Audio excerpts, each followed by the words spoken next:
Welcome back, everyone, to Web Programming with Python and JavaScript. Today, we're going to continue where we left off from last week. So last week, if you recall, we talked about Git, a version control tool that lets us manage different versions of our project and keep track whenever we make new changes to our project and let us look back at the history of changes that we made to a project. And then we also took a look at HTML, which let us lay out a website how we wanted to, as well as CSS, or cascading style sheets, which allowed us to take a web page and style it in different ways and change the aesthetics of the page in order to make it look the way that we want it to look. So this week, we'll dive more in depth into all three of those, focusing especially on HTML and CSS, and taking a look at how we can leverage these tools and some other tools to help make our websites even more dynamic, to help them be designed the way that we want them to be designed. So the first thing that we'll take a look at is go back to Git. So if you remember from last week, Git was a tool that we were using in order to keep track of different versions of our project. And in particular, as we work on a project and continue to make changes, the term we used in Git was to make commits to our project. So we might start with a first commit that just contains initial files that we had when we started the project. And as we continue to work on the project and add new features, it's a good idea when working with a version control system like Git to frequently make commits. When we make a new change, save those changes such that later we can refer back to them via a commit message that describes what changed in this particular version, so that later on we have a history of all of the changes that were made to the project at any given time. So we might continue to make new changes. And what you might imagine is that this chain of different commits might start to get pretty long. So maybe we have a working project at this stage in the program, and we want to add a new feature to our web application, for example.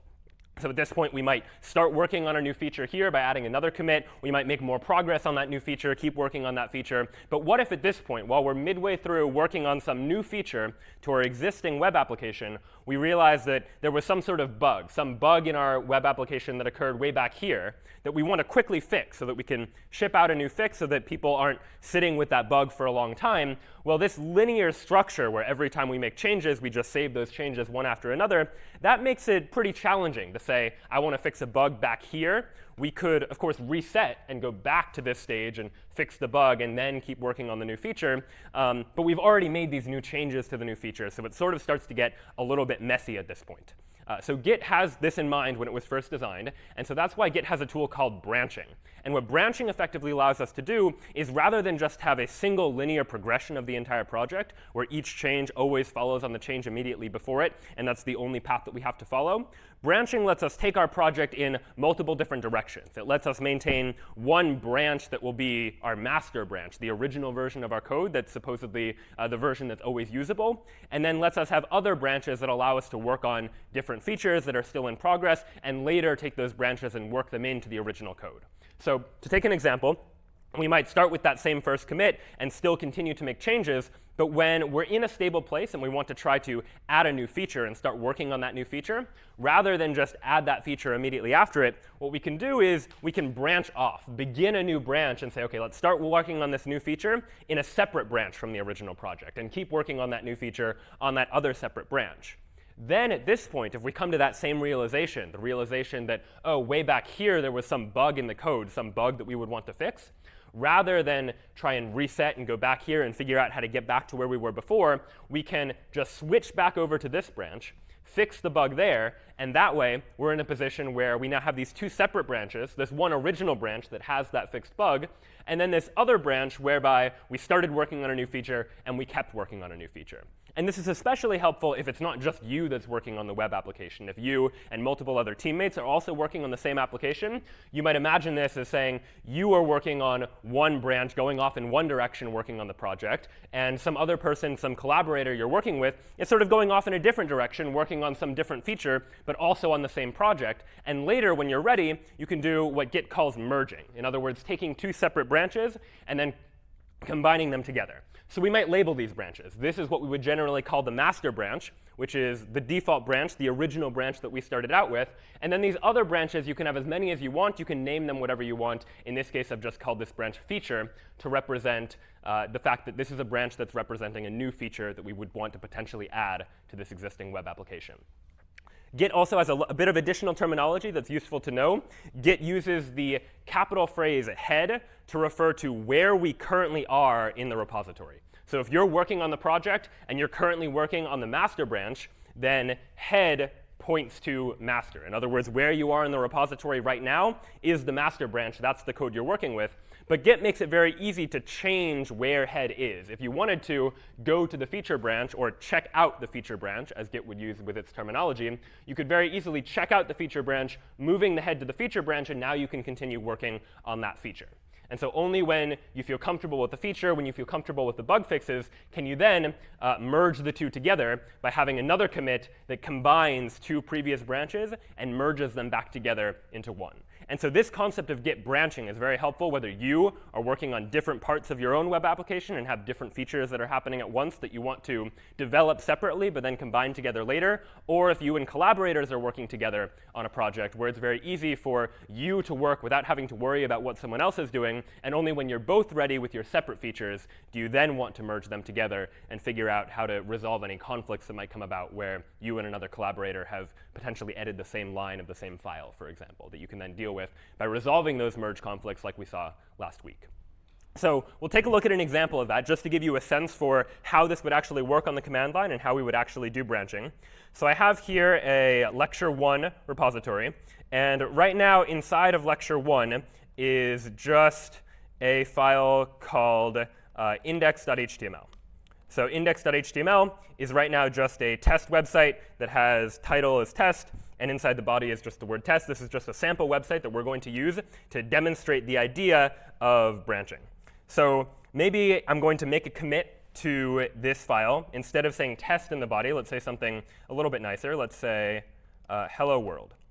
So I've changed the message in the body. And now on the command line, I'm going to git add index.html. I've made changes to index.html. These are changes that I want to track the next time that I make a commit. And now I can say git commit -m. I want to leave a message when I make this commit. And in this case, I want to say I changed the body message. So that's the change that I just made. Again, Git counts that as one insertion, one deletion. And so that commit is now made to this repository. But now say I want to test something a little bit different. I want to try something different, and I don't want to mess up my original master branch. Well, if I type git branch right now and press return, what you'll see is a listing of all of the branches that are currently on my repository. And right now, it's just this one branch, master. So that's the only branch that I have. But if I want to create a new branch, it's as simple as saying git branch followed by the name of some new branch that I want to add. So I want to add a new feature to my website. I might call that branch the feature branch, for example. So I press return, and nothing seems to happen. But if I type git branch again to say, OK, let's take a look at the branches that I currently have in this repository, what are they? I'll see that we have a master branch, and we also have this feature branch. And the fact that the master branch is highlighted in green and has the star next to it tells me that this is the current branch that I'm currently on, and this feature branch is some other branch. So let's say I now want to move to the feature branch and start working on that. So I might say git checkout, where checkout is the term that Git uses for saying I want to move where I currently am in the repository to somewhere else. Right now I'm on the master branch. I want to move to the feature branch, for example. And so if I press return here, it says switched to branch feature. And if I type git branch again here, you'll see that now feature branch is the one that's highlighted in green. It's the one with the star next to it. That is now the branch that I'm currently on. If I go back to the index.html file, nothing really seems to have changed. But now I can start to say, OK, let's add in a new feature. So here is a new feature, just another line to the website in this case. But I can go ahead and add and commit that. And a quick trick that we talked about briefly last week is that you can say git commit -am to combine the git add step and the git commit step into one step. Git commit -am just says add all of the files that I've changed that I've already been tracking and commit them at the same time. Just combines those two steps into one in case you want to be a little more efficient. And now I added another line. So that's the change that I just made there. And that's now on my feature branch, right, where I have hello world, and here's a new feature. If I were to, now if my current branches are feature and master, if I were to check out the master branch again, go back to the master branch before, what you'll notice is that now that I'm back on branch master, and I go back to index.html, this file now shows me the version of the file that is on the master branch, that only has this hello world line and doesn't have that second line that I added, which means that that other change isn't on the master branch. It's only on the feature branch, and as a result, it's not going to be represented here. I can see that even more clearly using a command that we learned last week, git log, which shows me the history of all of the commits that I've made on a particular branch. If I here now on the master branch type in git log, for example, you'll see here was my first file, and here I changed the body message. But those are the only two changes that I made on this particular branch. If I check out the feature branch instead, switch to that branch, and type git log again, you'll see that now there are 3 commits on this branch. There was the first file, the change of the body message, and the fact that I added another line there as well. And so this goes to show that different branches can have different commits working on them such that you can be working on different features separately without needing to worry about what's happening on a different branch. So now we've been working on these separately. Now we want to combine them back together. So let me go ahead and switch back to the master branch. And remember, now in the master branch, it just says hello world, just the simple message.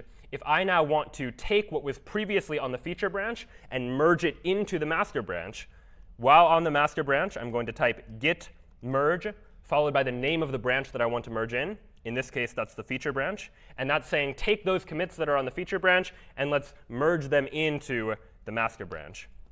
So git merge feature. One file changed. There was one insertion. That makes sense.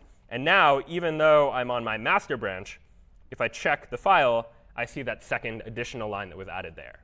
And so different branches can work separately, but when I'm ready, I can merge those changes together. In this case, it was a very simple change, but sometimes those changes could be more complicated and might require resolving those merge conflicts. But that allows you to assist yourself in the development process, whether you're working alone or with collaborators, just to make that process a little bit easier. Questions about branching or merging? Yeah? So when we create a new branch, it's a locally created branch, not on the remote, right?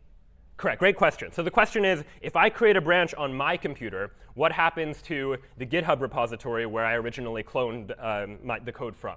So the answer to that question is, when I create a branch locally on my own computer, it only exists on my computer. It doesn't yet exist on GitHub until I push it to GitHub in order to tell GitHub that that new branch exists. And in fact, we can show you that. I'll show you that right now, actually. So if I'm going to go ahead and reset what I did before. I'm just going to remove the lecture 1 repository, and we'll just restart it just to give you a demonstration. If I go to github.com/student50/lecture1, this is the GitHub page for this repository, and I want to clone this repository. I'm just starting from scratch here. I'll go to the cloner download button. I'll take this link, copy it, and then say git clone, followed by that link. That's going to clone the lecture 1 repository. And if I go into the lecture 1 repository, I only have a master branch. But now let's say I want to add a new branch. Let's add a feature branch. And on this feature branch, I'm going to first check out the feature branch so that I'm on the feature branch. And now I'm going to say, let's go ahead and open up index.html. Right now it just says test. This was the original contents of that repository. I'm going to change that to say, here is the new branch contents. So this is the new version that I want to add to this feature branch. And I'll go ahead and git add index.html and commit that change. So new branch contents. And now if I try to git push, remember before that git push is the command that I use to take the changes that I made on my computer and make them reflect on GitHub. You'll notice that what I get is this strange message that says the current branch feature has no upstream branch. And what that means is that I've created a new branch feature on my computer, but there's no corresponding branch on GitHub that I can push to yet. Right? GitHub only has a master branch, and on my computer I have both a master branch and a feature branch. So if I want to push to GitHub and say, all right, push to GitHub, but push to a new branch on GitHub called feature, then I'll run this command here, git push -- set upstream. So when I push up to GitHub, what branch do I want to push it to? And I want to push it to the feature branch. So that's just copying this command right here. And so when I do that, I've now pushed that new branch up to GitHub. And if I refresh this page, or even if I don't refresh, it tells me that I've pushed a new branch feature. And I can click on that feature branch to see that on the feature branch, I have the new branch contents. But if I switch from the feature branch back to the master branch, this just has the original test contents. So you can take your existing branches and push them to GitHub as well, such that GitHub can help manage all of those branches too. Other questions about Git branching or merging? Does a new branch has a separate URL as Yeah, so if you look at the URL here in GitHub, it tells you the name of the person who owns the repository, the name of the repository itself, and then here is master, which is just the name of the branch that I'm currently on. And so when you navigate through GitHub's user interface, you will see the different names of the branches show up in the URL as you go to different pages. Oh, so the question is what happens on the front page? On the front page, by default, there's a default branch that GitHub uses, and usually that's the master branch. You have the ability to change what that default original branch is, but generally speaking, it will be the master branch. No, I mean for the web page. So for the assignment 0, you have a web page, which is your account, and assignment 0. But if you create a separate branch, do you have can you also see the interface? Oh, OK. So the question is, in Project 0, we're working with GitHub Pages, which lets us take websites and deploy them to the internet just by pushing them to a GitHub repository. The way that GitHub Pages works is that it's only deploying to the internet from a particular branch. So when you set up GitHub Pages in the settings page of your repository, you had to tell GitHub, I want to upload files to the internet based on the contents of the master branch, for example. Or you could specify which branch you wanted. And so as a result, anything that's on any other branch isn't going to be reflected on the internet if you just go to the GitHub Pages website. What you'll need to do is test those changes on your own computer. And when you feel comfortable with them, when those are the changes that you want to deploy to the internet, then you can merge them into the master branch. And that will be what ultimately gets deployed to the internet. Other questions about Git or GitHub or branches? OK. A couple other topics just to talk about briefly. So these were sort of the key commands that we were using when regarding to branching in Git. Git branch, if we don't have anything after it, just shows us all of the branches that we currently have. If we have git branch followed by the name of a branch, that creates a new branch. Git checkout lets us change where we currently are in the repository. We can change from one branch to another branch, or even one commit to another commit. And then git merge allows us to take two separate branches and combine them back together. OK. So a couple other things to talk about. Next is the concept of remotes. This is something we've already been using, but we haven't really looked at how exactly it's working. The concept of Git remotes is just the idea that we can have a version of the repository that's stored somewhere else on the computer, in particular, or stored somewhere else on the internet, in particular on GitHub, for instance, if we're cloning the repository from GitHub. And so if you've been working with GitHub in Project 0, for example, and you keep seeing the word origin show up, it showed up just a moment ago when I was trying to push to a new branch, for example, that origin is just the name of a remote, a version of the repository that lives somewhere else. I have one version of the repository on my computer, and the remote is some version of the repository that exists on GitHub, for example. And so how does that work? Well, I have some version of the repository that maybe has 4 commits on it. And this is the remote version, the version on GitHub that might be a little bit later. And both my version of the repository and the remote both have their own branches. We saw before that I might have 2 branches, even though GitHub might only have 1 branch going on. And this branch might be further along in terms of the commit history than my current branch is.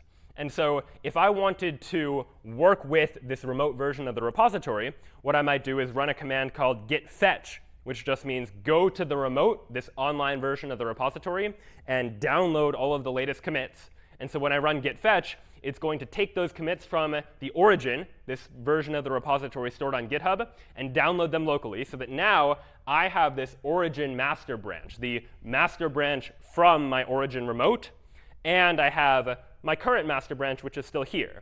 So master is where I am in my repository. And so if now I want my master branch to be updated to reflect the latest changes, the command to do that is to sort of say, I want to merge where I am with where origin master is. And so if you do git merge origin master, that causes your master branch to be updated to reflect the latest version of the origin. But this process is so frequent, the process of download the latest commits and move myself to the latest commit based on the master branch of the origin, that these 2 commands can be simplified into just the command git pull. But if you're ever wondering what git pull is actually doing, this is what's happening. It's downloading or fetching the latest commits from the origin, and then it's sort of fast forwarding yourself on the master branch to match up with the latest commit on the origin master branch. But that's what git pull is doing, and that's what allows you to manage that remote repository and move yourself to the latest version. OK, a couple other concepts that are sort of specific to GitHub that may prove useful to you as you start to work on the projects. One is the concept of forks. So a fork of a repository is just an entirely separate version of that repository that gets copied based off an original. So what you saw in Project Zero, if you started, or if you haven't started, you'll take a look at it this week, is that we create a new repository for you that's going to store the contents of Project Zero. And the first thing that you'll want to do is create a fork of that repository, where we have a version of the repository that belongs to us, and you are going to fork it. In other words, create an entirely separate version of that repository that belongs to you.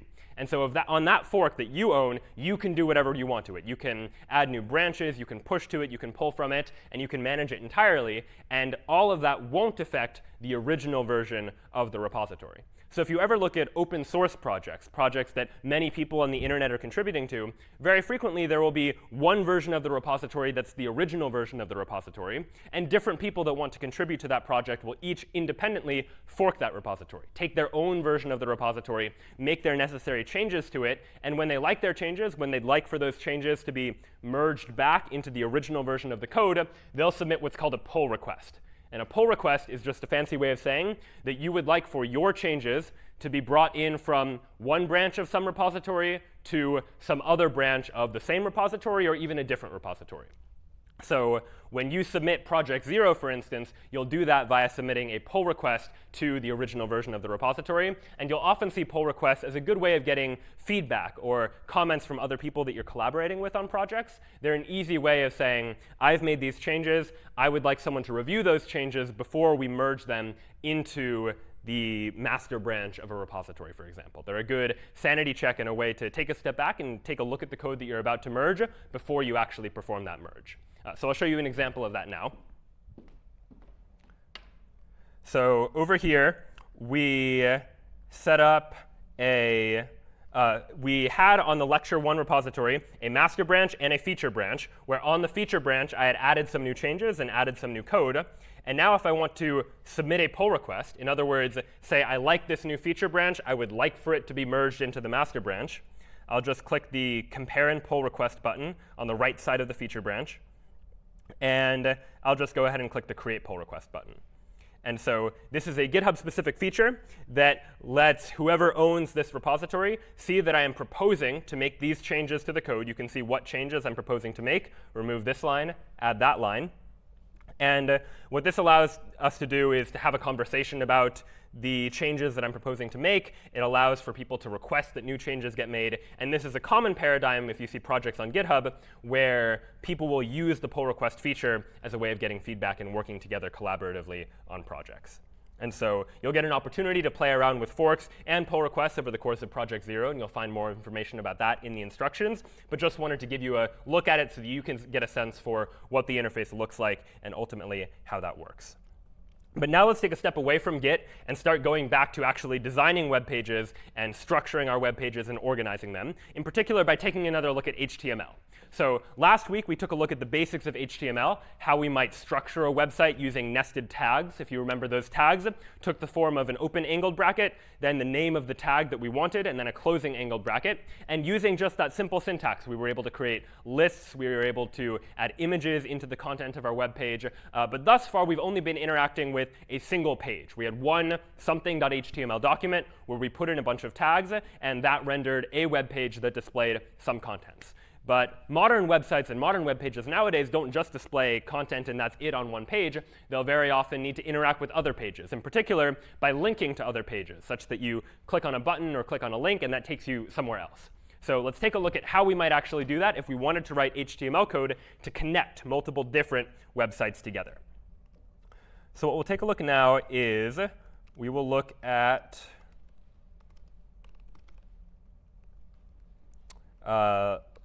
links0.html.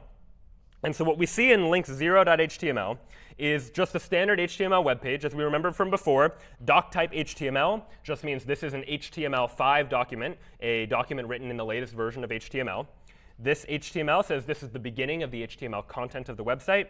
Here is the header of the website, the information that's sort of metadata to the page, not stuff that's going to be displayed in the main contents of the web page, but information that's helpful for the web browser. In particular, here we specified a title. The title of this page is my web page. And then inside the body of the web page, we have this contents, which is how we're going to be creating a link. So here we have A, or anchor, and then href. And href just stands for what is the hyperlink that we want to link to when someone clicks on the contents of whatever is inside that tag. So right now it says click here. And href equals hello.html means when someone clicks on click here, we should take the user to hello.html. And so if we open up hello.html and see what's in there, that's just a web page that says hello world, for example. So now if I open up links0.html, what you'll see is right now it just has a big blue link that says click here. And if I click on that link, where I'm taken to is, if you look in the URL changes to hello.html. And the contents of that page is hello world. And so by using that tag, we were able to link to a different page that was located in the same folder. I had a links0.html file and also a hello.html file. And ahref was my way of saying, when I click here, I want to link and go to that other page instead. And this hello.html file doesn't just have to be a file that's located on my computer in the same folder. It could be an external URL if I want to link to an entirely different website, for instance. So if I want to link to https://google.com, for example, and say click here and take that to Google, now if I refresh my links0.html page and I click here, now I'm taken to Google's homepage. And so I can link not only to a file located on my system, but I can also link to elsewhere on the internet as well. And in addition to linking to a different file or to an entirely different web page, you can even use these ahref tags to link to different places on the same web page. And this is becoming increasingly popular as more and more content gets put on the same page. And oftentimes when you click on links, they're not taking you to different pages. They're just taking you to different places on the same page. So we'll take a look at an example of that as well. Here's links1.html. So what you'll see is in links1.html, I have a whole bunch of sections. So each section starts with a heading, h2 for a reasonably large heading, and each one has an ID. And recall from last week that the ID attribute of an HTML element is just an easy way to give an HTML element a name. So I want to give this header the name section1, such that later, as we'll soon see, I can refer to this h2 tag as section1, the thing whose name is section1. I have a paragraph that has some text. I have a second section that's called section2, another paragraph, and then section3 with a heading, and then contents underneath that as well. So how do I now link to different parts of this document? Well, if we notice up here, I have I just called it a table of contents, and then UL for unordered list. And remember, LI are the elements contained within an unordered list, or an ordered list, LI standing for list element. And each one of these list elements is itself a link. We have that same ahref syntax in that tag. But the link, instead of being a .html file, starts with this pound symbol, where the pound symbol just means, rather than link to an individual page, link to something with a specific ID. In particular, here, by clicking on the section1 link, this means link to whatever has ID section1. And this means link to whatever has ID section2. And this means link to whatever has ID section3, such that now, if I open links1.html, you'll see a table of contents and individual sections. And if I make the window small enough such that I can't see all of the sections all at once, you'll see that if I go to the table of contents and click on section 1, for instance, it'll automatically jump down to section 1. The page didn't change. I'm still on that same page, but it jumps me down to that first section.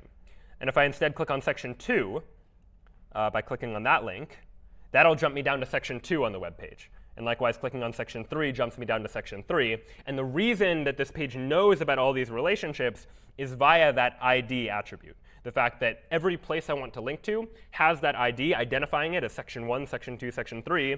And then my individual links can then use those ID names to say, here is where I want the page to link to when I click on that individual link.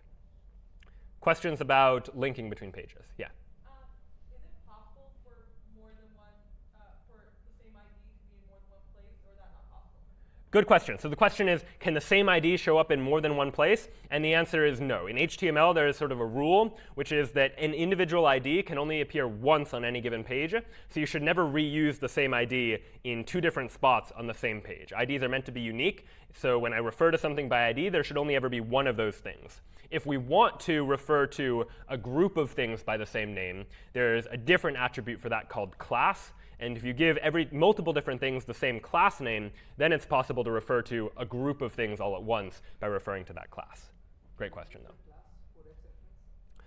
You won't be able to, so the question is, can we link to something based on its class? And the answer is that's not quite going to work, because you imagine we might have 3 things that all have the same class name. And so if I link to it, the web page isn't going to know what thing do I actually want to link to. So generally speaking, when we link to things, we'll want to link to the same page based on their individual IDs. A couple other notes about HTML. So those were links. HTML has undergone a number of different revisions. So the latest version is HTML5.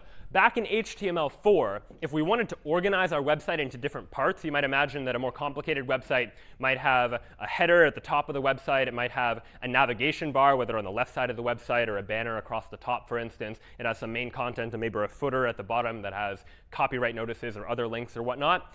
In HTML4, you might have seen syntax that looks something like this in order to organize your website, where a div, if you recall from last week, is just a vertical section of the web page. It's just a generic section of the web page that has some name associated with it. And we might have added class names to this, where we said div class equals header, such that later I could use CSS and say, take anything that's a header and give it a dark green background and make the font size 36 points or whatnot. And we might have had a separate div whose class was nav for the navigation bar, a separate div for individual sections of the web page, and a separate div for the footer. And this is still a reasonably common paradigm, but in HTML5, since this process is so frequent in web pages, there are actually new tags that are added to HTML5 that are increasingly being used in more modern web pages that simplify this process. Rather than just have divs that have class names that are specific parts of the web page, some parts of the web page now in HTML5 have their own tags, such that if you want to better organize the header of your website into one section or the navigation bar of your website into one section, you can use the header tag to say, this is the header of the website, nav for this is the navigation part of the website. And the reason you might do this is because then in your CSS, for instance, you could say, take anything inside of the nav bar of my website and give it these particular stylistic properties in order to make the navigation bar render in a particular way, for instance. And so this can be a nice, simpler way of helping to organize your website in a way that's easy to read and is easily understandable. These aren't the only new tags that are introduced in HTML5. There are a whole bunch. I won't talk about them all, but a couple that are particularly of note are audio and video tags, which make it really easy to embed audio content into your web page or embed a video into your web page. And then also this one called data list, which is increasingly popular now as autocomplete when we're typing on a phone or on a computer are becoming increasingly prevalent. And I'll show you an example of one of these data lists just now, because it is quite a nice feature. So one thing we looked at last week was creating a simple form, where inside of a form we might want people to enter in their name and their email address and other information that they would want to submit. We haven't gotten yet to how we can process information from that form and do something meaningful with it, but we talked about how to create a web page that just displays a form that people can enter information into. So let's go ahead and take a look at form.html now. And what we saw before is this part looks very similar to the form that we saw from last time, where we have a form tag that just says this is going to be an HTML form. And here on line 10, we have an input field. An input tag just says this is going to be a place where someone can input information. We named that input field, which doesn't do anything for us just yet, but you can imagine that we've seen the value of naming things in the past. When we name particular HTML elements, that makes them easy to refer to. And in the same way, naming particular elements of our form is going to make it easy to refer to later, such that when someone submits the form, we're going to be able to write code that says, get the name from the form that will get at this specific input field, or get the user's password from the form, which will get at that specific input field. The type attribute of this input field is set to text. This is just text that we want the user to input, and the placeholder is name. And likewise, for the password, the type is password, which is a slightly different type, and we'll see what's different about it in a moment. And the placeholder there is just going to be password. Here we see a different type of input. Here we're asking for a favorite color, and the options are going to be red, green, blue, or other. And rather than just have them type in something, this type of input is a radio input. So a radio box where there are sort of a bunch of circles, and you can click on one of them to select which one you want. This is a slightly different form of form input that might prove useful to you, depending on the type of form that you're trying to create. And here we just have 4 different inputs, one for each of those different radio options. And then finally down here, we have an input that is going to represent what country the person is from. And so we named it country, and we associated it with a particular list. And so this is the new feature of HTML5. I associate it with the list countries, and immediately below that, I have a data list, which is just going to be a list of possible options that will populate this form. And we'll see what that looks like in just a moment. Its name is countries, so that our input field knows how to reference it. And now we just have a whole bunch of options, one option for all of the countries. So we just got a list of countries and put them all into individual options and put them into form.html. So now, if I open up form.html, here's what that ultimately looks like. I have a place where I can type in a name. I have a place where I can type in a password. And recall that that password field had a slightly different type. The name field's type had type equals text, just normal text that I'm typing in. The password had type equals password. Browsers know how to interpret type equals password to mean something special, to mean this is secure or sensitive information that they're typing in. So when I start typing into this field, it's just going to show up as dots. It doesn't actually show the actual text.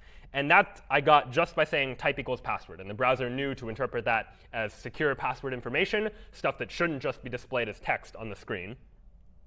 The favorite color radio button, I had these 4 radio input options, and that shows up this way, where I can select among these potential favorite colors. And then for country, because I had this data list, if I start typing in United, for example, it's going to automatically fill in with any matching elements from that data list, because I provided the list of all of the countries, and now all I have to do is click on the country that matches, in this case United States, and that fills in the category appropriately. I could also click on that arrow to see any of the matches that showed up there as well. And so data list is one of several new features in HTML5. There are a whole bunch of new tags, audio and video and data list among them. We won't have time to look at all of them, but just wanted to give you a taste for what's new in the latest version of HTML. And HTML continues to add new tags and new features. But one of the problems is that browsers need to support the latest versions of HTML. So it isn't always the case that as soon as there's a new feature to HTML that every web browser in the world will suddenly support it. Oftentimes, older browsers might take longer to support newer features of HTML. But HTML5 is starting to become widespread. All the major browsers now support the most important features of HTML5. So you can start to use things like audio and video embeds and data lists in the websites that you design with reasonably high confidence that, that whoever is looking at the web page will be able to understand it. Question? Is it important that all of the projects we do in this class they're able to work in all of the major browsers? Good question. So the question was, is it important that in all the projects in the class that it works on every single different browser? Generally speaking, the languages that we're teaching, HTML5 and the latest version of CSS, you should feel free to use, even if much older web browsers might not support those features. We'll talk a little bit later in the course about how you might go about making sure that some of the features will work even on older browsers as well. But for the sake of Project Zero, I wouldn't worry too much about it. OK, so that's HTML. And now what I wanted to do was move on to talk a little bit more about CSS.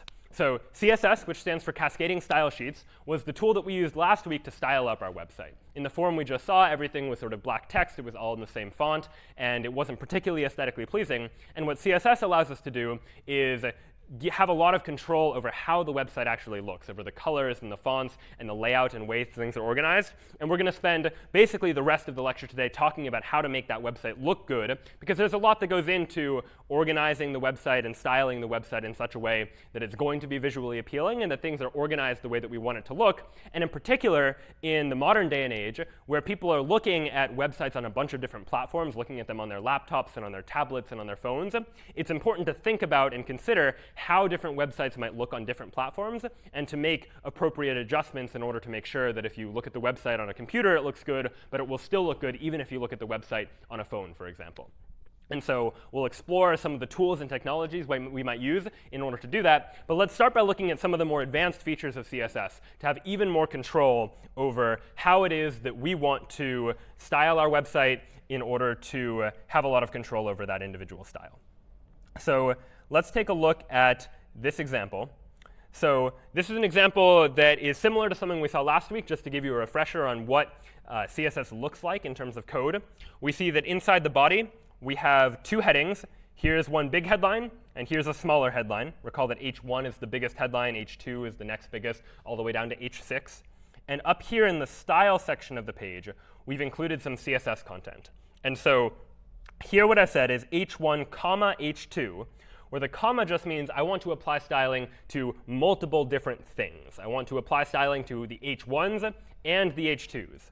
I could have equivalently said H1s I want colored red, and H2s I want colored red.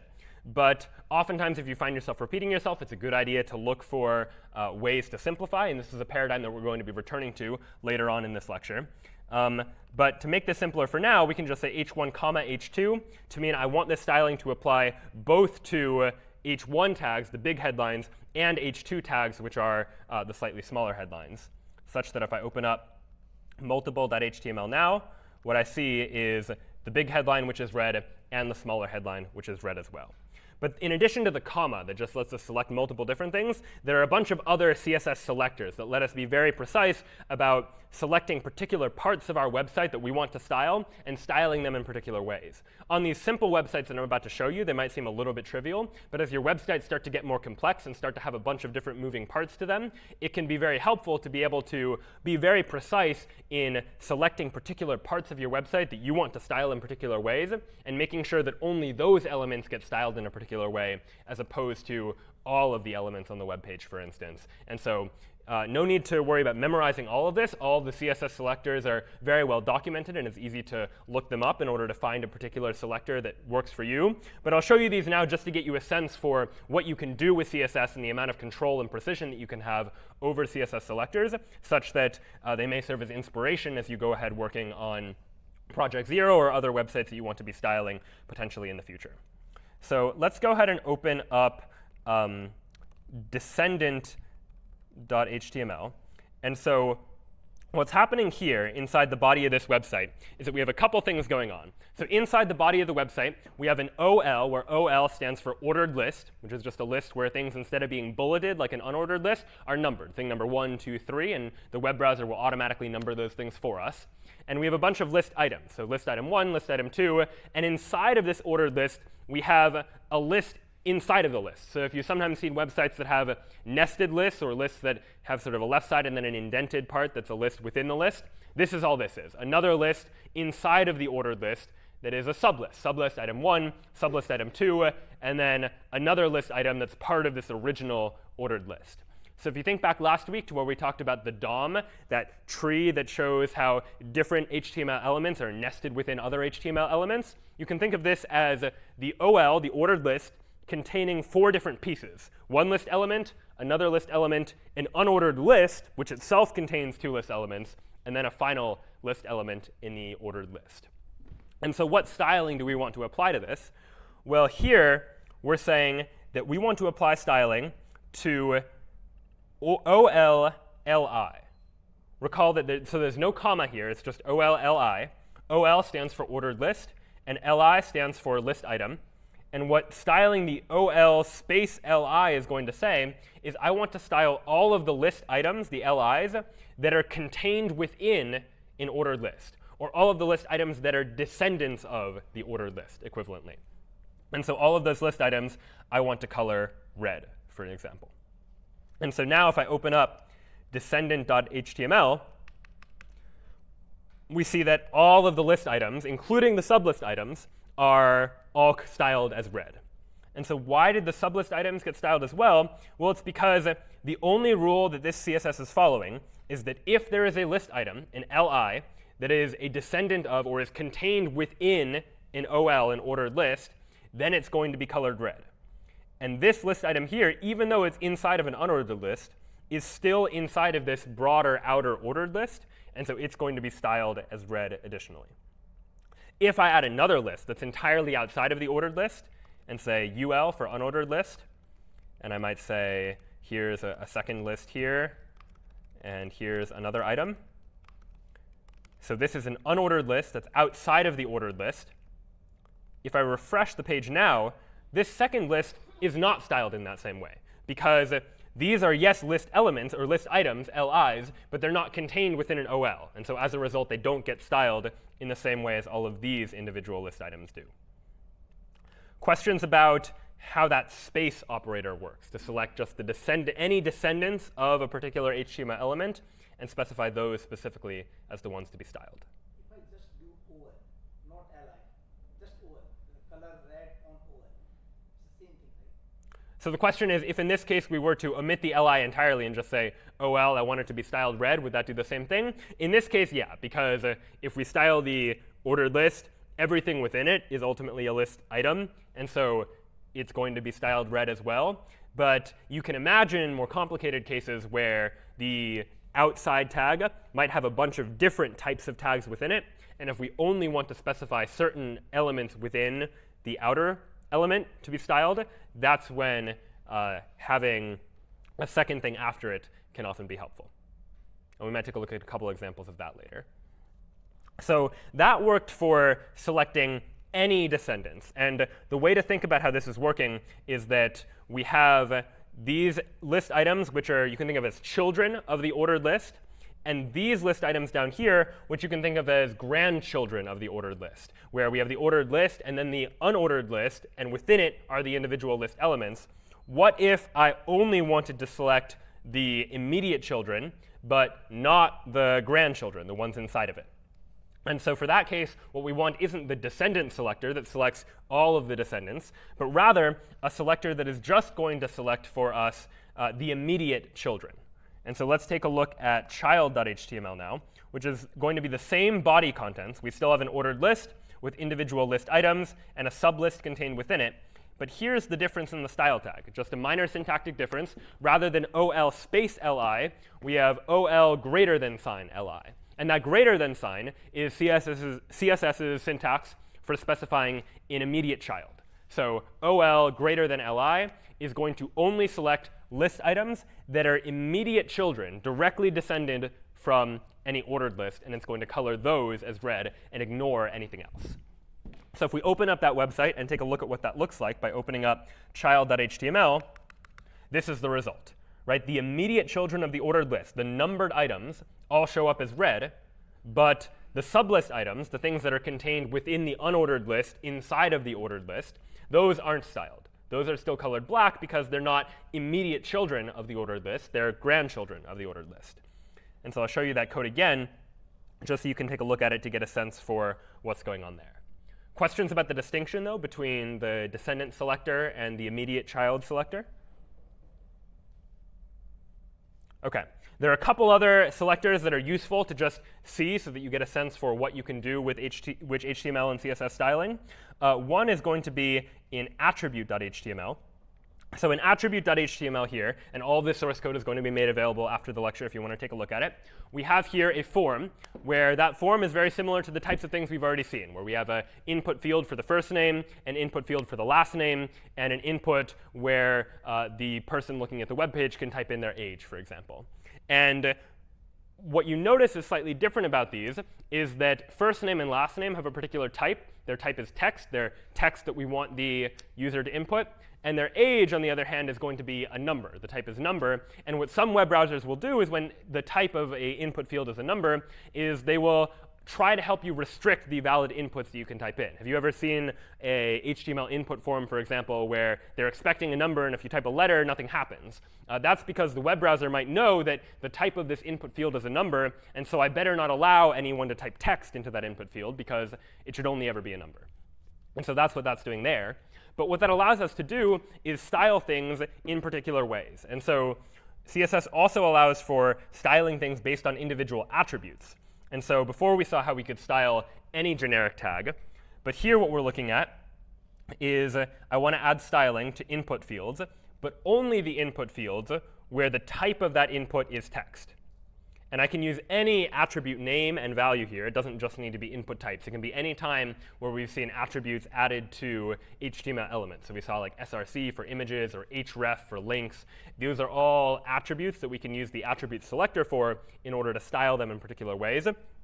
So here, we said the input type is text. And if it's text, I want the background color to be red. And if the input type is number, then I want the background color to be yellow.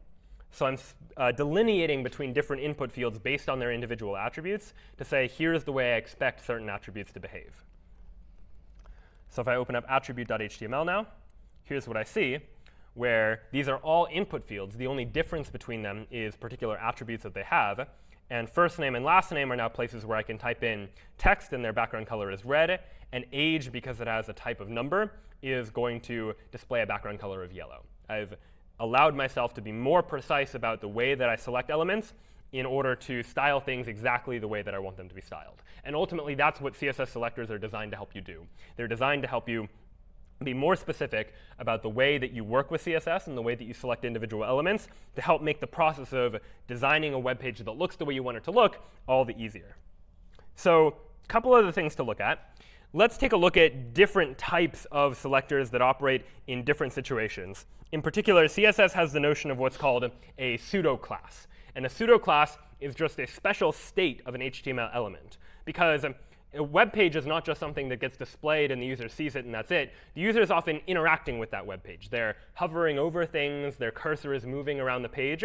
And so we might want our web page to respond to user interactivity, that when a user hovers over something, for example, we might want that behavior of the web page to change in some meaningful way. So let's take a look at exactly that example by taking a look at hover.html. And inside the body of hover.html, it's actually a very simple body. There's very little happening here. I have a button tag, and it says click me, and that's it. But now let's take a look at the styling. This is where things get interesting.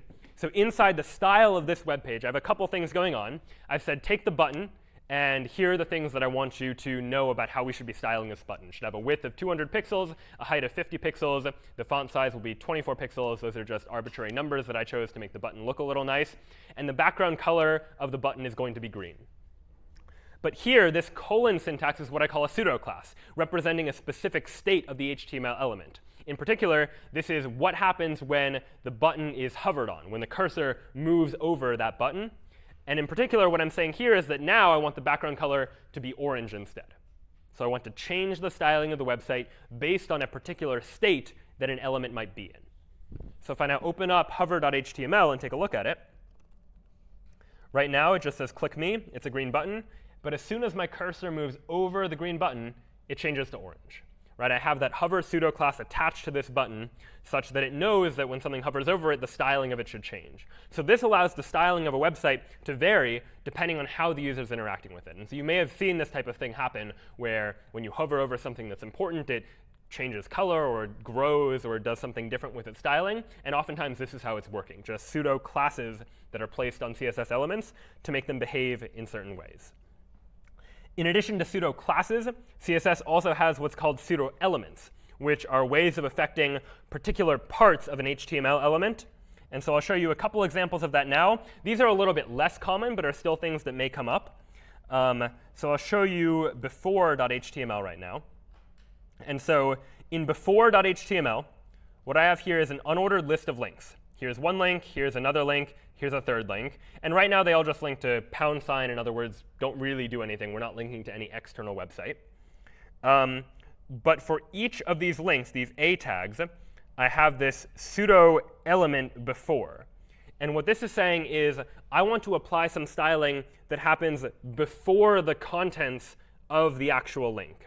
And in this case, the content is /21d2, which is a special hex value for a Unicode symbol. So these are symbols that you can't just normally type on the keyboard, but special symbols like emojis and other symbols have particular codes. This code you'll see in a moment. And then it says click here. And the font weight of this content is before. And so it might not be immediately clear what exactly is going on here, but I'll show it to you, and then we'll come back to the code so you can take a look at what's really happening. Let's open up before.html. And what you see is 3 links, one link, another link, a third link. But all of them are prepended with this arrow sign that says click here. And so how did that happen, where all 3 of the links have that additional information at the beginning of it? Well, these individual links only said one link, another link, and third link. But all the magic is happening inside the style tag, where I'm saying for every link before the contents of that link, I want you to add this particular content, in particular this symbol, and then the words click here. And I want the font weight of that before element to be bold. And the result of that is this, where each one of those individual links is prefaced with arrow sign, click here. And so if you have a bunch of different elements that you all want to begin with certain text or a certain symbol, for example, you might use : before, as we used here, or : after, which does the same thing, but at the end of the element, in order to make those modifications as well. One other potentially useful one, and then we'll take a short break, is selection.html. So inside selection.html, the body of it is just one long paragraph. But inside the styling, I say p : selection. In other words, when something is selected, I want that selection to behave in a particular way or have a particular styling. In particular, I want its color to be red, and I want its background color to be yellow. So if I open up selection.html, what I get is just some text.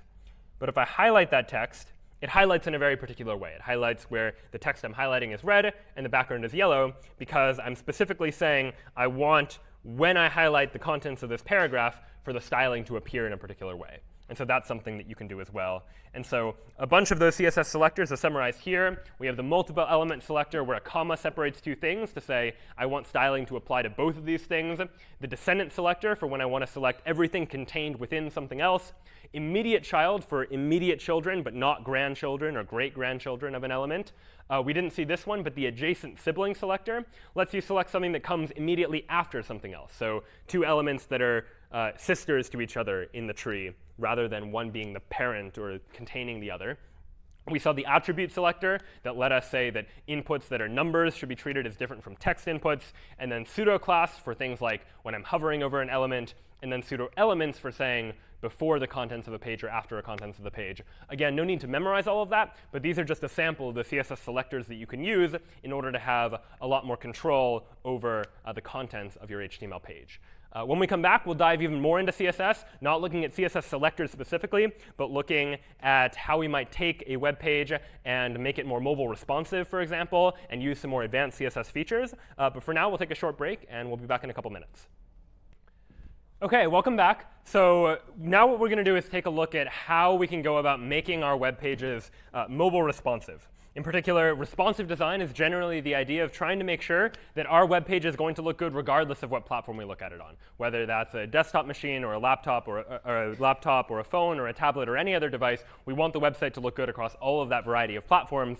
And so when we start to think about responsive design and how to go about making the website look good no matter what are some things we would need to think about? What might be important to keep track of when thinking about how things look on a computer versus a phone? Yeah?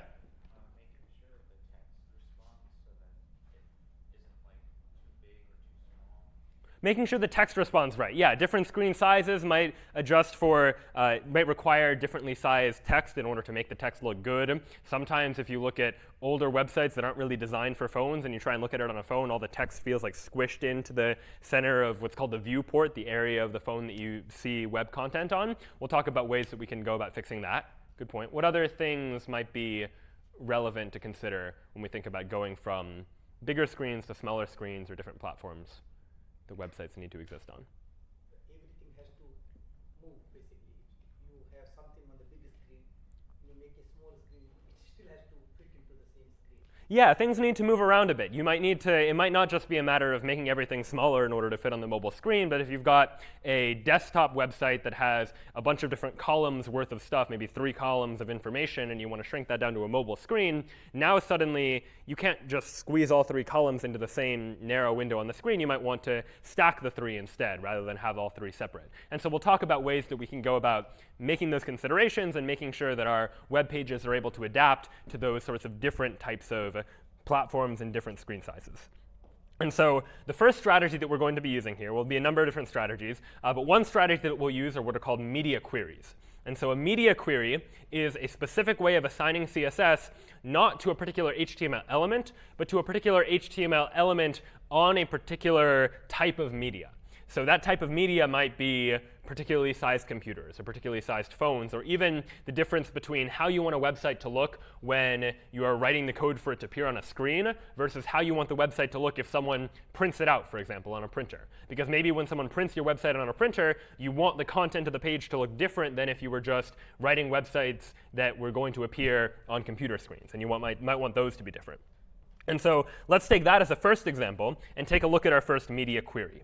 And so what we'll take a look at is print.html. And so what we have here is, in the body of our web page, 3 paragraphs. So this is a paragraph, this is another paragraph, and then I have a third paragraph, and I've added a class to it.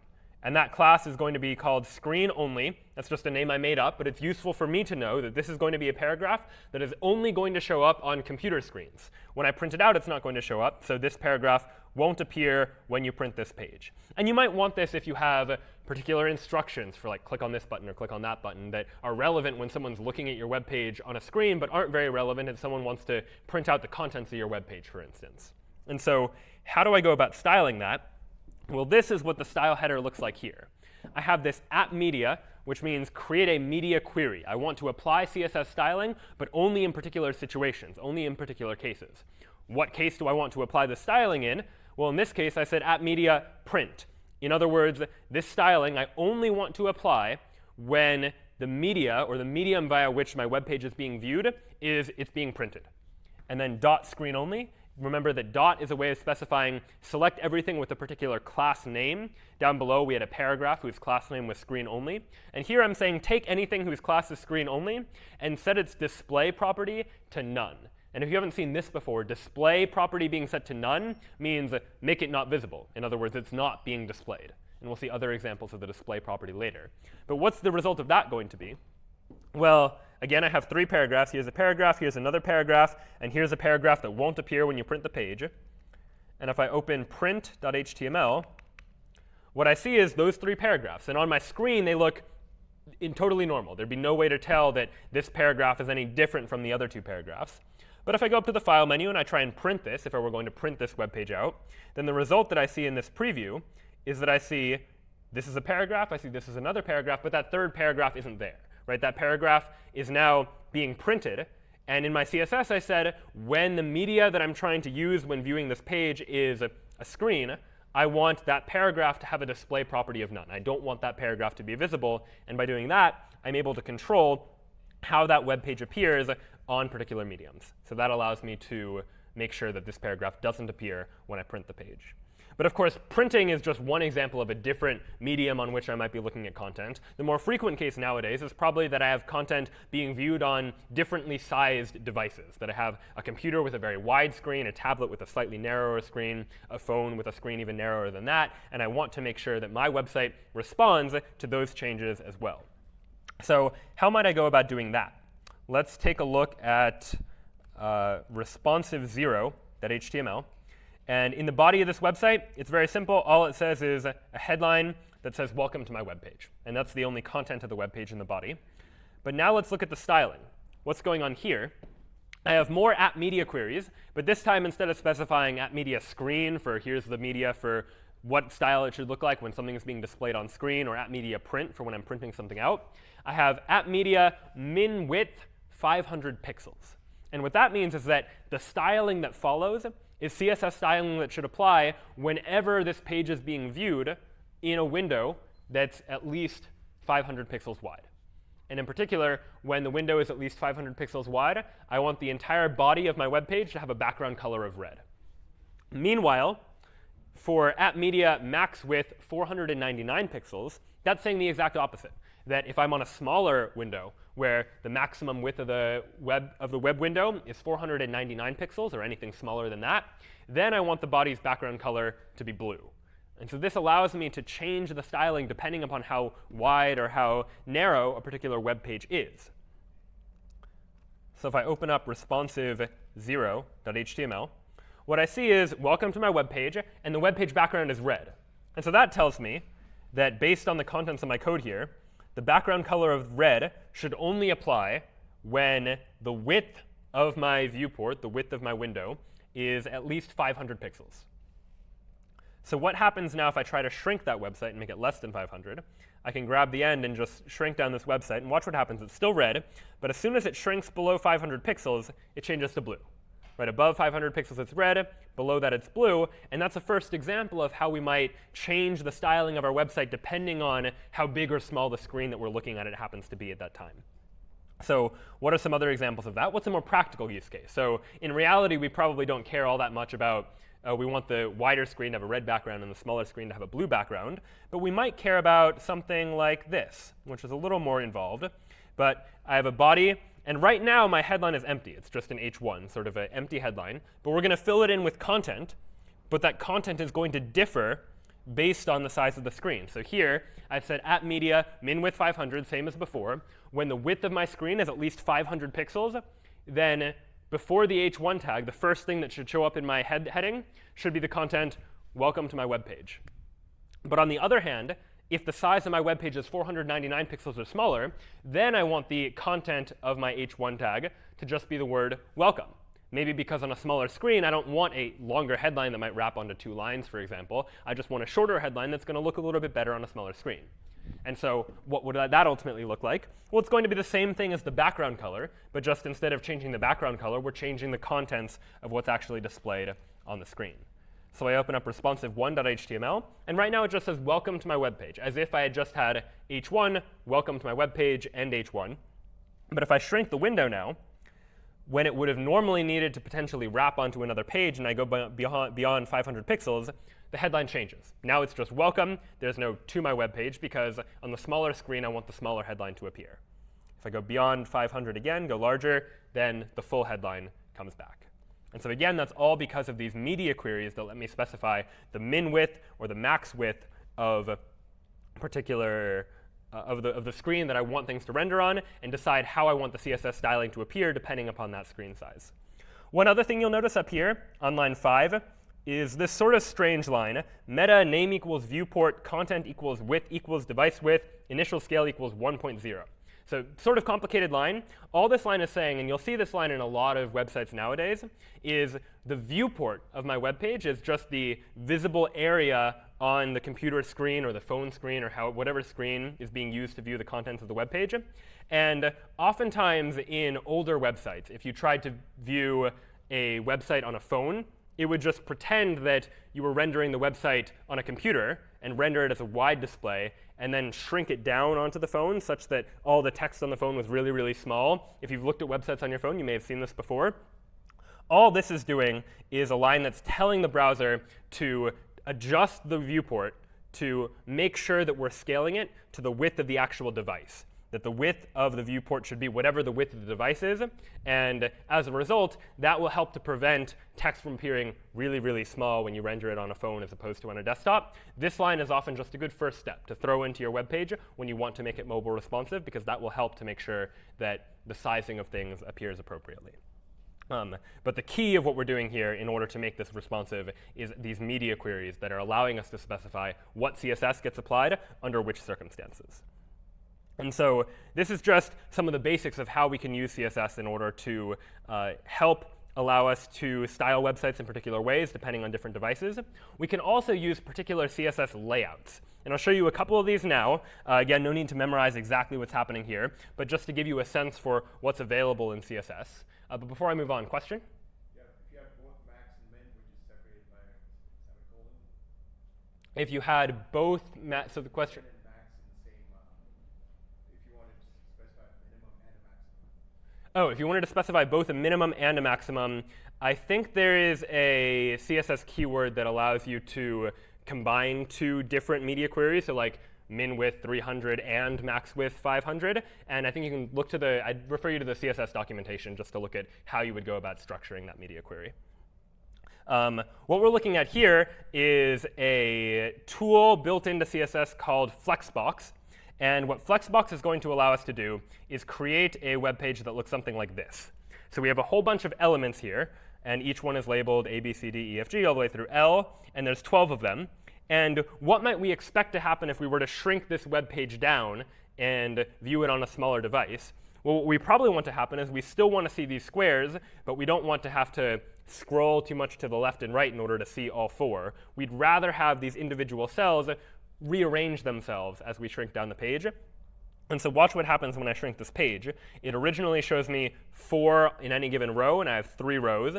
But if I shrink it down a little more, it's going to just show 3 on each row, and now I've got 4 rows. And if I shrink it down more, it's got 2 on every row, and now I've got 6 rows. And if I shrink it down even more, now we've only got 1, where each thing is just stacked on top of each other. So this is what we were alluding to a little bit before, where if we have items appearing in multiple columns of content across the screen, we might want those things to move around as we begin to resize the window in order to make it more adaptable to different platforms and different devices. So what does that ultimately look like? Here's an example of Flexbox in action. I have a container that's just going to contain all of these individual divs. Each one is just a letter followed by some random text. And here's the styling that makes that all happen. Inside my container, I'm setting its display property to flex. In other words, I want this to be a flex box that allows the content to, in this case, wrap around when it reaches the end of a line. So you might imagine that it's like if I had all 12 in one straight line, but as I shrink down the screen, I want the individual cells to wrap onto the next line and the line after that in order to make room for everything to show up within the width of my window. And now I have this dot container greater than sign div. Remember that greater than sign means immediate child. So for any div that is immediately the child of the container, here's how I want it to display. And this is just arbitrary. I wanted the background to be green. I gave it a font size. I gave it some margin and padding in order to make it look the way I want it to. And I specified how wide it should be. But really the key was this display colon flex, flex wrap colon wrap. This is what allows me to get that flex box to wrap around just like that. One other style that I'll show you that's useful when we're laying things out is having a grid. We might want a grid sort of like a table that displays information in a grid format. And so that might look something like this, where I have a grid of individual cells, 1, 2, 3, 4, 5, 6, all the way up to 12. And I might have content in each one of those. And you might imagine that this is useful if you want some information in the left side of the page and some information on the right side of the page. And notice as I shrink this down, the size of that third column automatically adjusts in order to fit the width of the page. If I go beyond it, it starts to get cut off. But if I'm greater than a certain width, that third column will adjust itself. So how does that work? I'll just briefly show you this. And again, this code is all available to you after the lecture if you want to take a look at it to get a better understanding for how it works. But inside the body of my website, I have a div whose class is just grid, and I called it grid arbitrarily. And then within that grid are individual grid items. And here's 1 through 12, all just one after the other. So how did I take those 1 through 12 grid items and make it appear in a grid that looks like this? Well, here's the CSS styling that made that happen. For the grid, the background color is green. I used display colon flex before when I wanted things to wrap around. Here I'm using display colon grid. I gave it a particular padding. Remember, padding is just the spacing on the inside.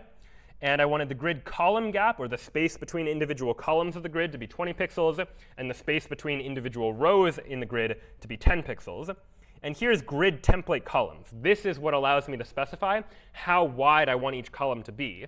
And here I've said the first column should be 200 pixels, the second column should be 200 pixels, and the third column should be automatically generated. Just however much space you need to fill space, that is how much space the third column should take up.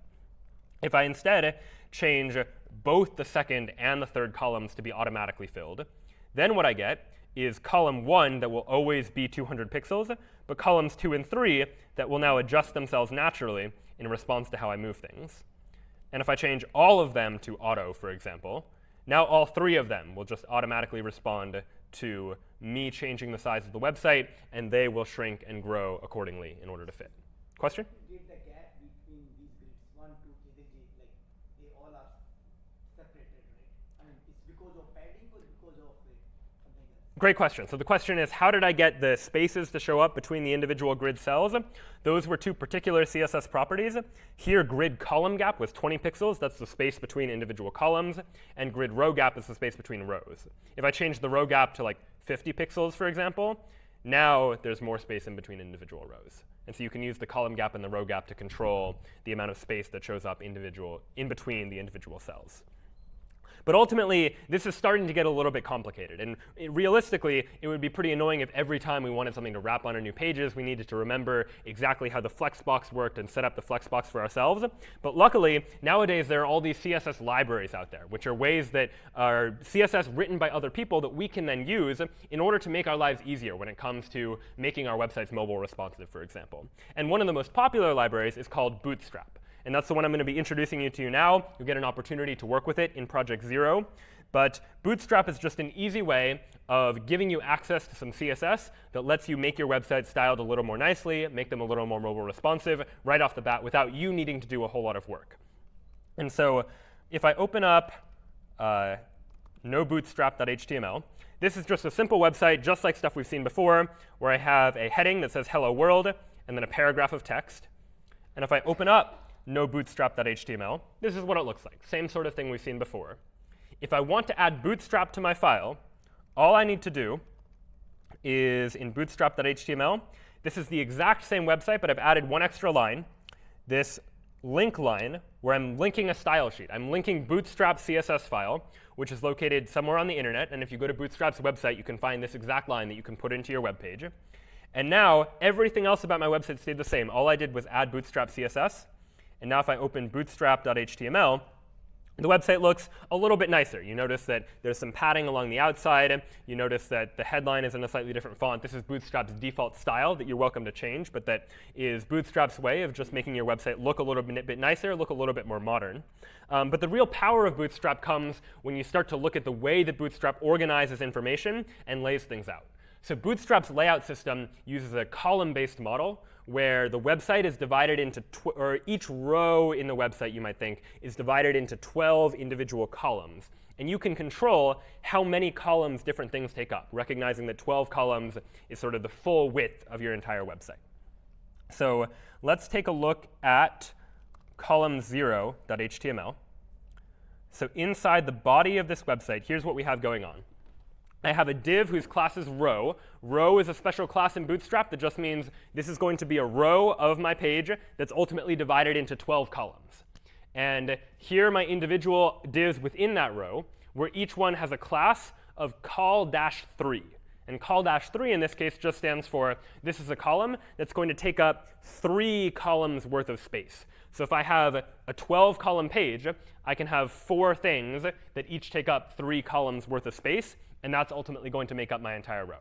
So this is a section, another section, a third one, and a fourth one. And I've added some styling to it in order to make it look a little bit nicer.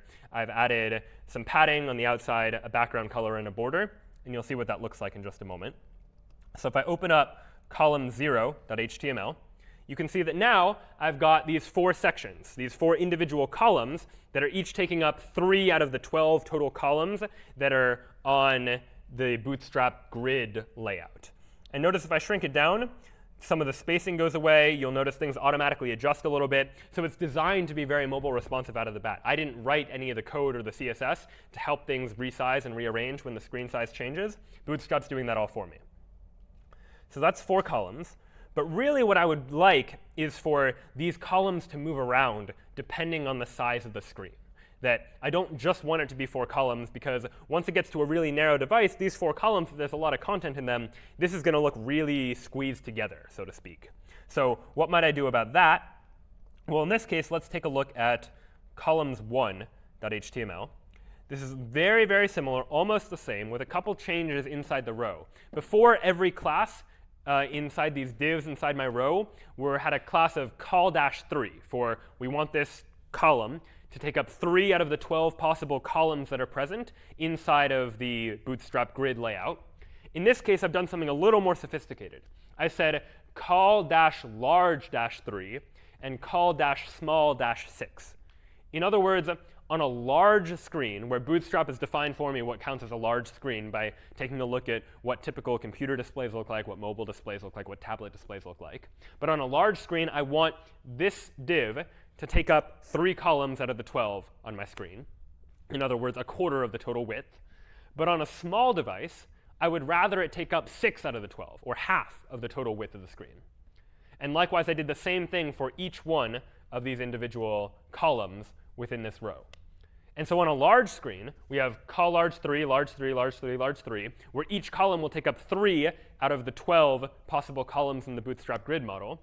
Whereas on a small screen, each one will take up half of the total width of my Bootstrap grid. So what does that look like? What's the impact of this when I try and render this website and look at it?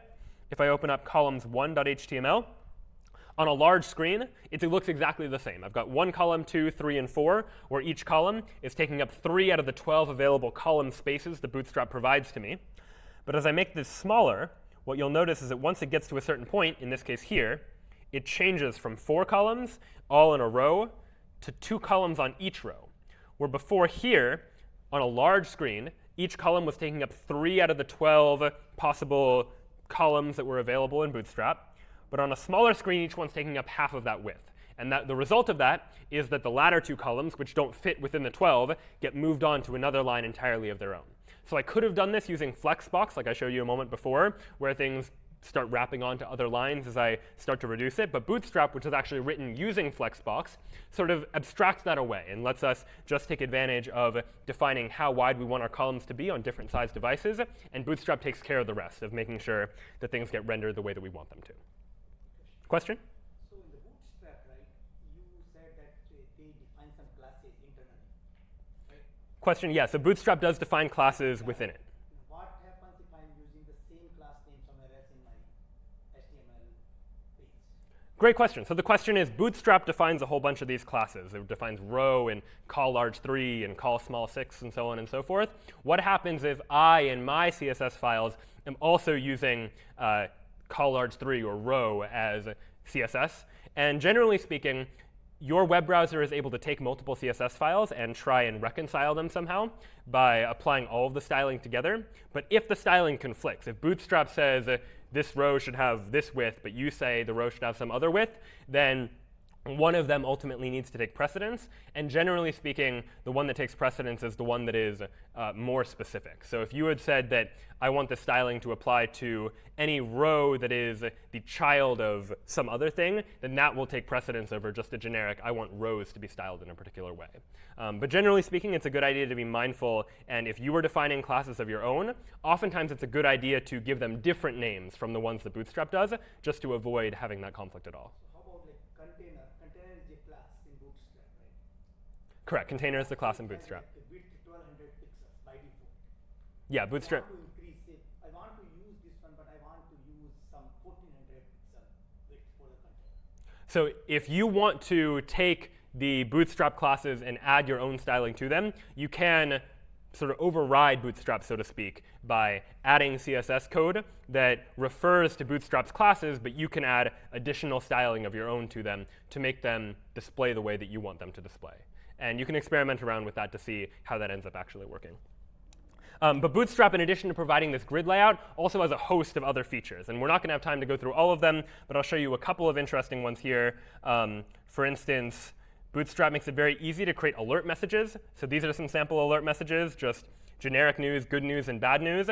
And in order to create those alert messages, all I needed to do was apply particular classes. So the class alert and alert primary will automatically style something as a blue alert message, and alert success will automatically style it as a green one, and alert danger automatically styles it as a red message.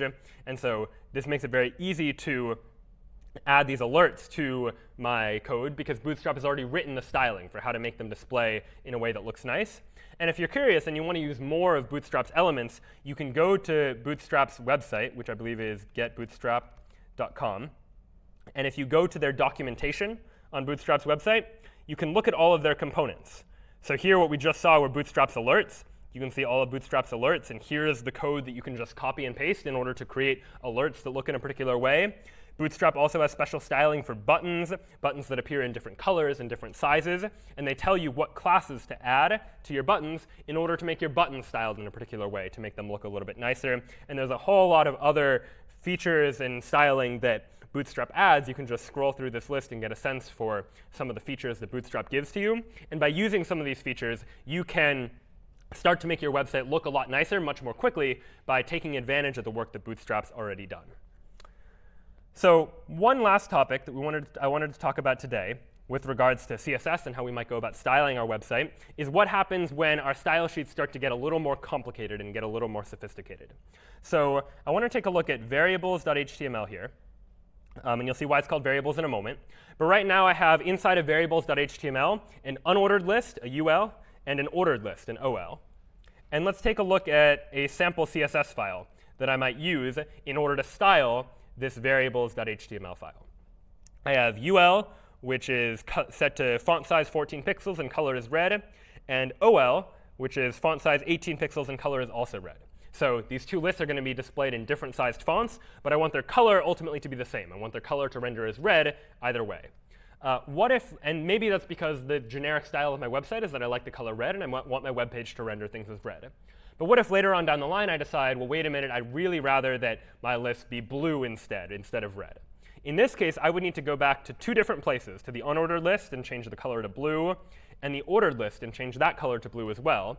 And you can imagine in a more complicated website, if I had dozens of different examples of CSS styling of particular colors, I might need to go through all of them and change those individual colors.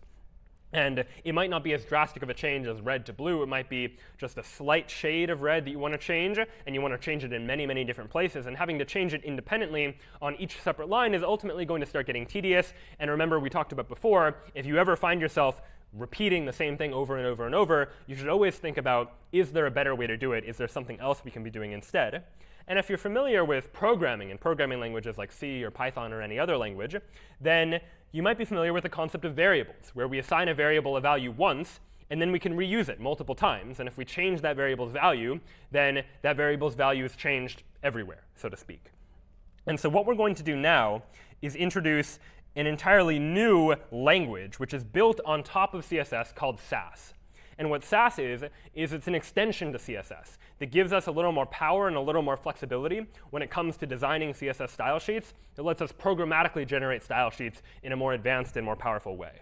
But ultimately, you'll see that the concepts here are just to make it easier to generate the style sheets that we want to generate. So instead of variables.css, I'm going to look at variables.scss, where .scss is the typical extension for a Sass file, which is going to be some specific extension to CSS that we're going to explore in a moment. So what's going on in variables.scss? Well, the first thing I do on line 1 is define a variable. We haven't previously had any variables in CSS because CSS out of the box doesn't really support the idea of a variable. But Sass, this extension to CSS, does. And so how does it work? On line 1, I said $color. All variables in Sass begin with a $. $color colon red. So I'm defining a new variable. It's called color. And its value is going to be red. And then here's what's happening. I have my unordered list whose font size is 14 pixels. And the color, instead of saying red is the color, I'm saying $color, meaning $color was this variable that I defined to be red before. Whatever color that is, that's the color I want my unordered list to be. What about my ordered list? Well, the font size is going to be 18 pixels, and the color is also going to be whatever the value of this color variable is. And so by doing this, I get the same effect, an unordered list that's 14 pixels in font size and red, and same is true for the ordered list, 18 pixels in size, and the color is also going to be red. No different, but I faced a problem. Can anyone guess what the problem might be if I tried to just use this code and render it in the web browser? Do we think it'll work? Yeah? Is there a particular CSS property called color? That's not going to be a big deal for us, but that's a good point, that we want to be careful about naming things. But ultimately, our web browsers are trained to understand CSS, and they know how CSS works. But web browsers don't, out of the box, understand Sass, this extension to CSS, where we have variables in there. So our web browsers are going to start to complain if we just put this inside of a CSS file and say, we want this to render as the styling for the website. So what we need to do is take this SCSS file, this Sass file, and convert it into a CSS file. And that's why there's a program called Sass, which does just that. And I'll show you how it works. If I go into my variables directory, what I have here is a variables.scss file. And if I run Sass variables.scss variables.css, what that is going to do is it's going to take my variables.scss file, and it's going to compile it, turn it into a CSS file that my web browser is going to be able to understand. So I press return, that compiled it, and now if I take a look at it, I see I now have a variables.css file, which I didn't have before, and I also have this additional map file. You don't need to worry too much about that, but if you're curious, that's just a way for your browser to understand the relationship between the CSS and the SCSS file in case it wants to figure out, it's useful for debugging or figuring out what line something came from in the original file. But let's look at this variables.css file, which I didn't create. It was generated for me by Sass. What does it look like? So it looks ultimately like this. And it's exactly what my previous CSS file looked like, but it substituted that color variable with the name or whatever value that color variable was actually assigned to. So color is now red. Color is now red in both the unordered list and the ordered list. The fact that the curly brace is on the same line instead of on a new line like we've been doing before is just a stylistic choice. It doesn't actually make a difference on the way that the page renders. But what I've done is I've used the variable from the SCSS file and compiled that file into a CSS file. And now this is something that my web browser can ultimately understand. So now if I go back to variables.html and open up variables.html, what I get is an unordered list where the unordered list items are smaller than the ordered list items, but all of the list items are red. And now if I wanted to change this, if I wanted to change the color from red to blue, for instance, rather than change it in 2 different places, or you imagine in a larger scale program, potentially dozens or hundreds of different places across your web application, all I need to do is change this color variable. I change it from red to blue, for example. And if I open variables.html, now it's still red. I changed it to blue, but the styling of the list items are still red. Why is that the case? Why did that happen? I need to recompile it, right, because this HTML website is only looking for variables.css. It doesn't know anything about variables.scss, which is the file I've actually been working with. So I need to run sass variables.scss variables.css. That's going to recompile my CSS file such that when I now refresh the page, now everything is blue. Now, as you're developing with SCSS, you might imagine that it's going to start to get annoying fast, where every time you make a change to a SCSS file, you're going to need to recompile it back into CSS. So Sass has some built-in features to help make this a little bit easier. One is that Sass can watch a file. In other words, keep track of a file or even a directory full of files, and anytime any of them changes, automatically recompile the CSS file. So if I said sass --watch variables.scss, and anytime a change is made to variables.scss, compile it to variables.css, now Sass is watching for changes. So now if I go back here and change the color to green, for example, and I save that, if I check back here, Sass has automatically detected that I've made a change to variables.scss, and it's written me a new version of variables.css. So without me needing to manually go in and recompile that SCSS file, I can refresh the page, and now all of the list items are green. So that's marginally better, that instead of needing to recompile the Sass file every time I make a change, I can just tell Sass, watch all of my SCSS files, and whenever any of them change, automatically compile it to CSS for me. And an additional feature is that many website deployment systems, GitHub Pages included, have built-in support for Sass, such that if you push an SCSS file to GitHub Pages in Project Zero, for instance, GitHub will automatically take care of the process of compiling that Sass file from a .scss file to a .css file, such that when someone goes to your website, they will see the resulting CSS style applied to your website. And so many systems nowadays have built-in support for SCSS. They make it easy for you to use Sass in order to have a little bit more control over your styling, in order to make websites really look the way that you want them to look. Questions about Sass so far and what we've seen? Yeah? Great question. Do you need to install anything in order to run the Sass command? Yeah, you'll need to install Sass in order to make any of that, the command line Sass command work that does the compilation from SCSS files to CSS.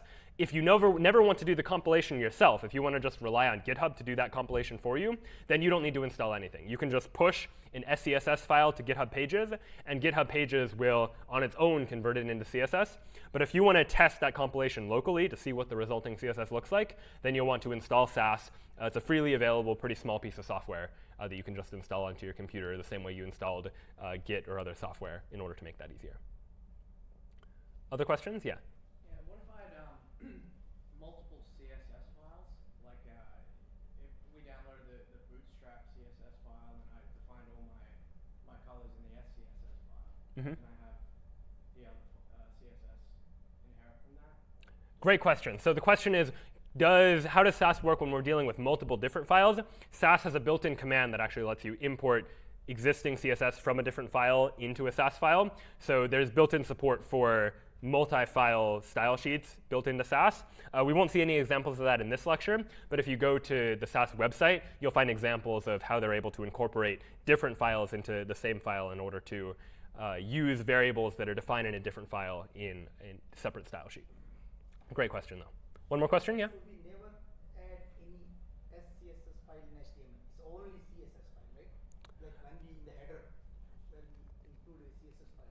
Great question. So the question is, when you're linking the file, do we want to link the CSS file or the SCSS file? We always want to link the CSS file, because the CSS file is the only one that the browser actually understands. Google Chrome, out of the box, doesn't know how to take a SAS file and understand what the variables mean. It only understands the CSS file.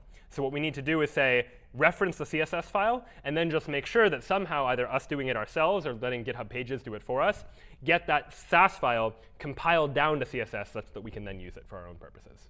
Excellent question, though. So those are variables in SAS. But what other features does SAS give us? How else can we make this a little more powerful? Well, one other feature that's very helpful is nesting different CSS selectors within each other. And I'll show you an example of that now. So here's nesting.html.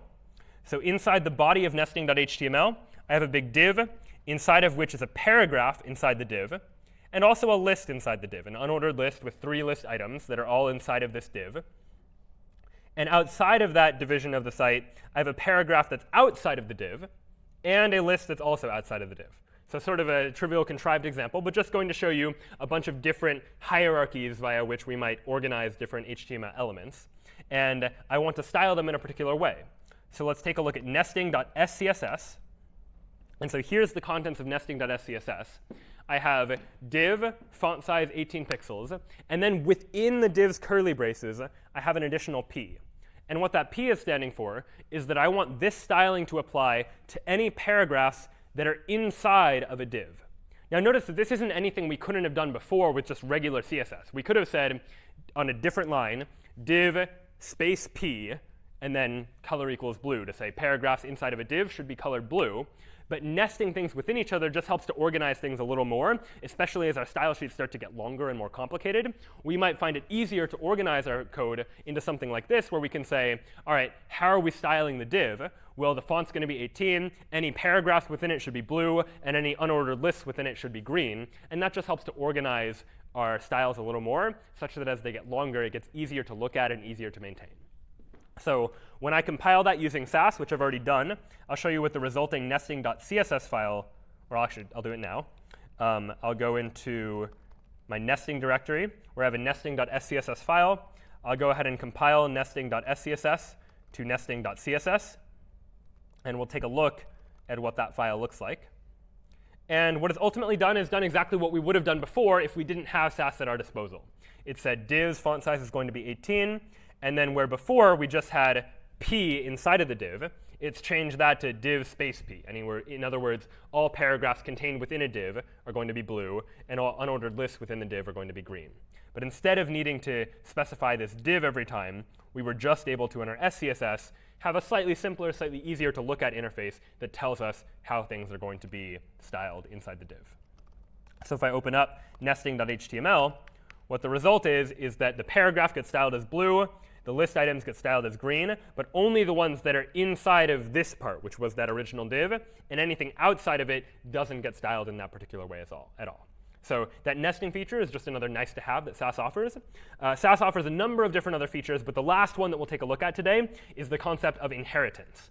And inheritance is something you may be familiar with if you've done programming before in object-oriented programming languages like Java or Python. But inheritance in the context of SAS is used to refer to when you have some general styling that you might want to apply to a whole bunch of different things. But each of those different things you might want to be styled in a slightly different way. So if you think back to Bootstrap, for example, where we saw those alert messages in Bootstrap where we had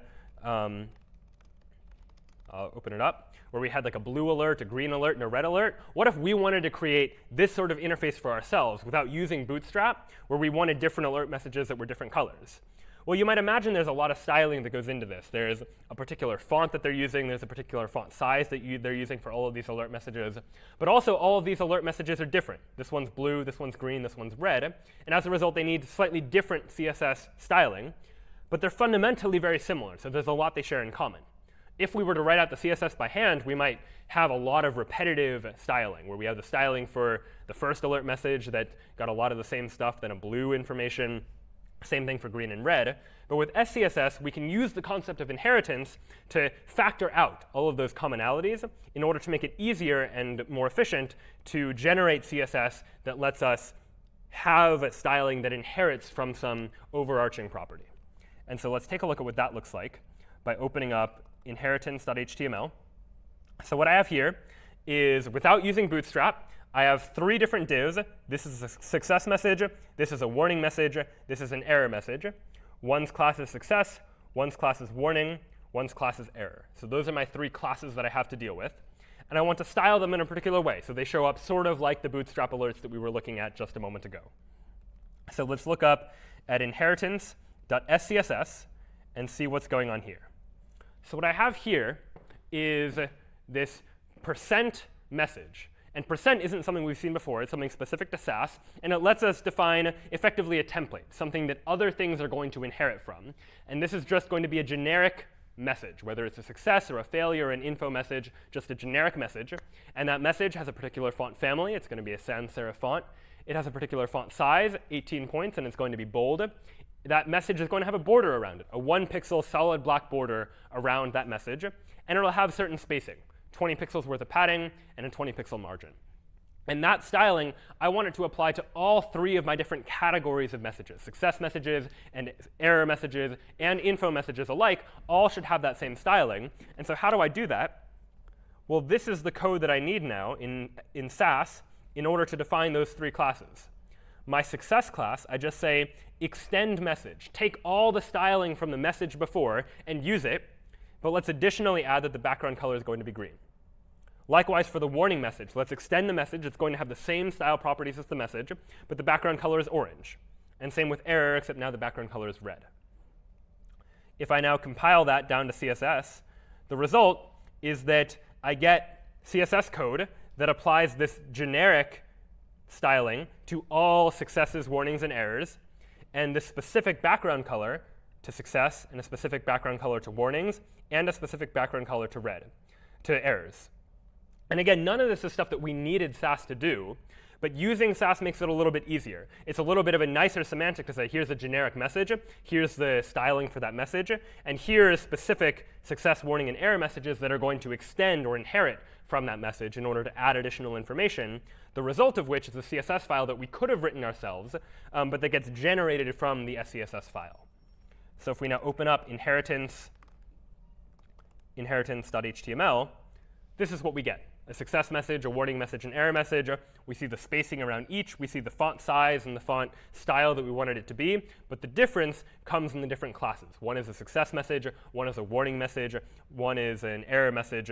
And so those different types of messages have different CSS styling applied to them. And as a result, they appear a little bit differently. So questions about any of the Sass tools that we've seen so far, whether it was variables or nesting elements within each other, or using inheritance to allow a generic style to be applied to multiple different types of classes or IDs or elements. OK, if questions do come up, feel free to reach out and feel free to post in the Slack and ask questions as you begin to dive into Project Zero. In Project Zero, you'll have more of an opportunity to experiment with some of this, to use Bootstrap, to make your web page mobile responsive, and to begin to use Sass in order to create more advanced, more sophisticated style sheets. Next week, we'll dive into a look at Python and how we actually create web applications by writing in Python and using some of the HTML and CSS we've looked at in the last 2 weeks in order to do so. But for now, that's it for web programming with Python and JavaScript. Thank you all, and we'll see you next week.